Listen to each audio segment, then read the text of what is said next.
Papa?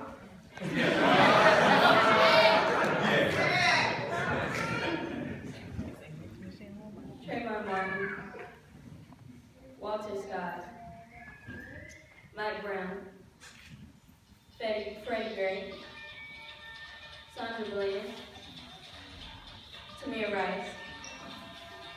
Hello everyone, my name is Kenny Williams and I'm 12 years old. Most of you know me from church or school, or some of you don't know me at all. You came because you were invited by someone in my family or some of my supporters, or you saw a flyer. Regardless of what brought you here, thank you. Thank you for being here to support me on my journey.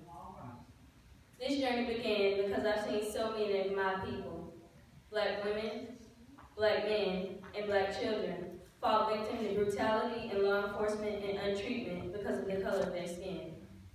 But maybe that is the problem. My people are not my people. They are your people too.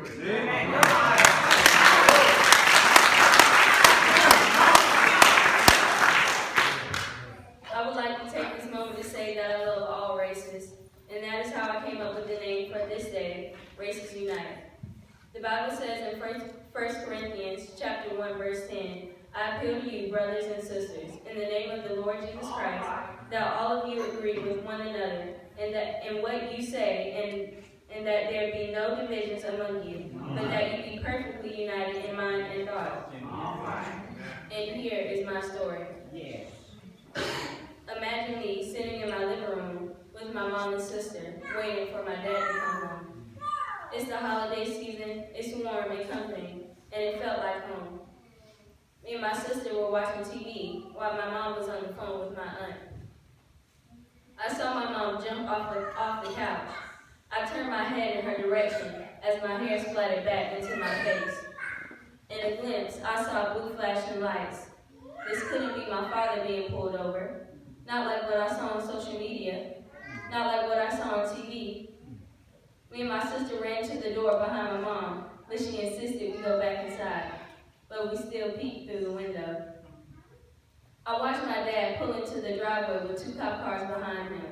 It felt like the entire neighborhood was watching, like all eyes were on us.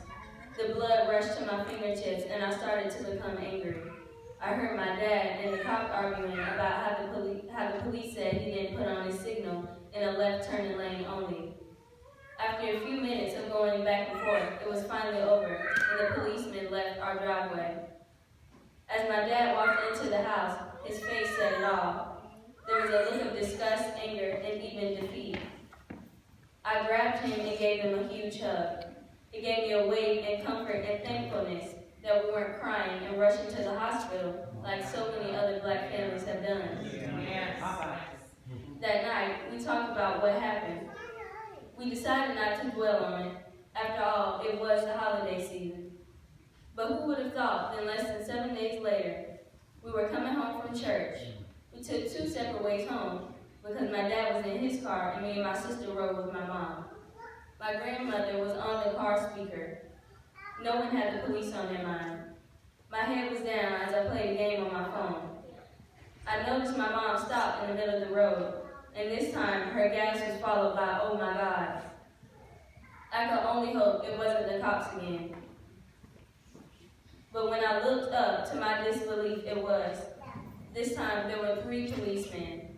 My mom couldn't even pull into the driveway of our home. My home, the place where I learned to ride my bike, the place where I rest, the place where we open Christmas gifts under the tree, and so many more memories that have been made.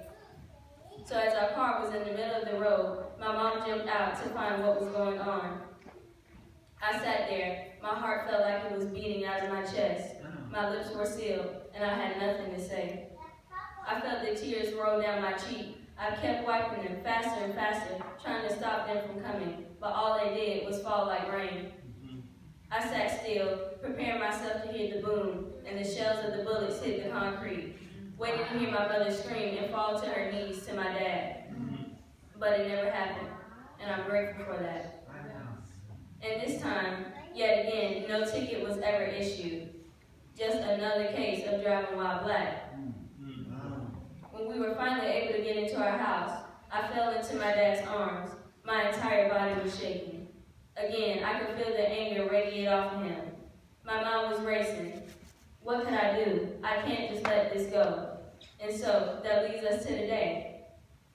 So not only do I stand for the ones that have lost their lives, but I stand for the Arthur Williams, the Theodore Cabine, the Samuel Williams, the Malik Watson, the Jeremy Simmons, the Coach Neil Lindsay, the Baron Cabine, the Jarvis Bowden, the Percival Reeves, the Reverend Cole, and so many more black men that have poured into me and have been an important part of my life.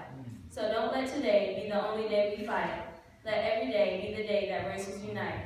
All lives matter, Black lives matter.